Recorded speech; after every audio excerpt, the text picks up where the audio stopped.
श्रीराम समर्थ.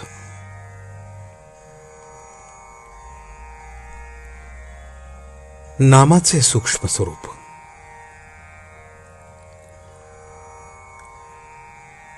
नुसते रामराम म्हणून राम कसा भेटेल हा प्रश्न माणूस सहजच विचारतो आणि त्याला दाखला म्हणून म्हणतो की समजा एखादा मनुष्य नोकरी नोकरी असा जप करीत खोलीत बसला तर त्याला नोकरी मिळणे शक्य आहे का?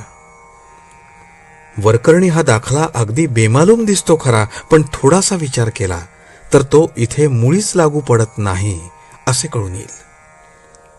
जो दाखला द्यायचा आणि ज्या बाबतीत तो द्यायचा त्यांचे गुणधर्म सारखे असावे लागतात. रामनाम आणि नोकरी यांचे परिणाम एकमेकांविरुद्ध आहेत. रामराम म्हणण्याचा शेवट रामप्राप्तीत म्हणजे स्वतःच्या विस्मरणात होत असतो. म्हणजे देहबुद्धीतून देहाच्या पलीकडे जाणे, म्हणजे स्थूलातून सूक्ष्माच्या पलीकडे जाणे हा रामराम म्हणण्याचा परिणाम. परंतु नोकरीचा प्रकार याच्या अगदी विरुद्ध आहे. मुळात नोकरी ही कल्पना सूक्ष्म आहे. नंतर ती मिळावी म्हणून 10 जणांचे आर्जव करायचे, त्याच्यानंतर ती देणारा भेटायचा आणि मग आपण ती नोकरी करायची.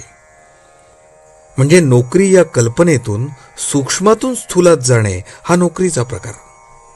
पण रामराम म्हणणे हा प्रकार स्थूलातून सूक्ष्माच्याही पलीकडे जाण्याचा आहे. यावरून नोकरीचा हा दाखला इथे लागू पडत नाही हे स्पष्ट होते.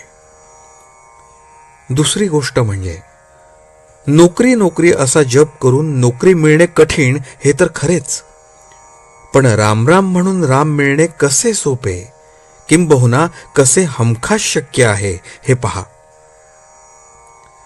नोकरी म्हणजे मुळात कल्पना असून ती प्रत्यक्षात आणण्याकरता इतर अनेक गोष्टींची कशी जुळवाजुळव करावी लागते हे आपण आत्ताच पाहिले. तसेच घर बांधणे ही कल्पना, ती पुरी करून ते घर सर्व बाजूंनी सुखसोयीने आगर व्हावे या हेतूने सर्व जिन्सा पैदा करून त्यात आणून ठेवणे म्हणजेच कल्पनेतून कृतीत येण्याचा प्रकार झाला.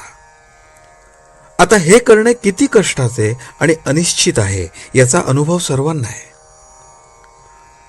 रामराम म्हणण्याचे उद्दिष्ट स्थूलातून सूक्ष्माच्या पलीकडे जाणे हे आहे. म्हणजेच अगदी सर्व बाजूंनी परिपूर्ण आणि भरलेले घर एक एक वस्तू फेकून देऊन रिकामे करण्यासारखे आहे. ही गोष्ट करण्याची इच्छा असल्यास कोणालाही सहज होण्यासारखी आहे. तेव्हा नोकरी नोकरी म्हणून नोकरी मिळणे जितके कठीण, तितकेच रामराम म्हणून राम मिळणे निश्चित आहे. सबब रामराम म्हणून राम कसा भेटेल अशी शंका न घेता रामराम जपावे. मनाच्या सर्व दुःखाला कारण देहबुद्धी आहे. ती जायला उपाय एकच, प्रेमाने भगवंताचे नामस्मरण करावे. त्याच्या योगाने सर्व मल जाईल. नामस्मरणच रामाची गाठ घालून देईल. चित्तात तशी तळमळ मात्र पाहिजे. मीपणा टाकावा आणि परमात्म्याचे होऊन राहावे. आजचे बोधवचन. जो नाम घेतो त्याला देहाच्या सुखदुःखाची जाणीव राहणार नाही, तो आनंदात राहील. जानकी जीवन स्मरण. जय जय राम.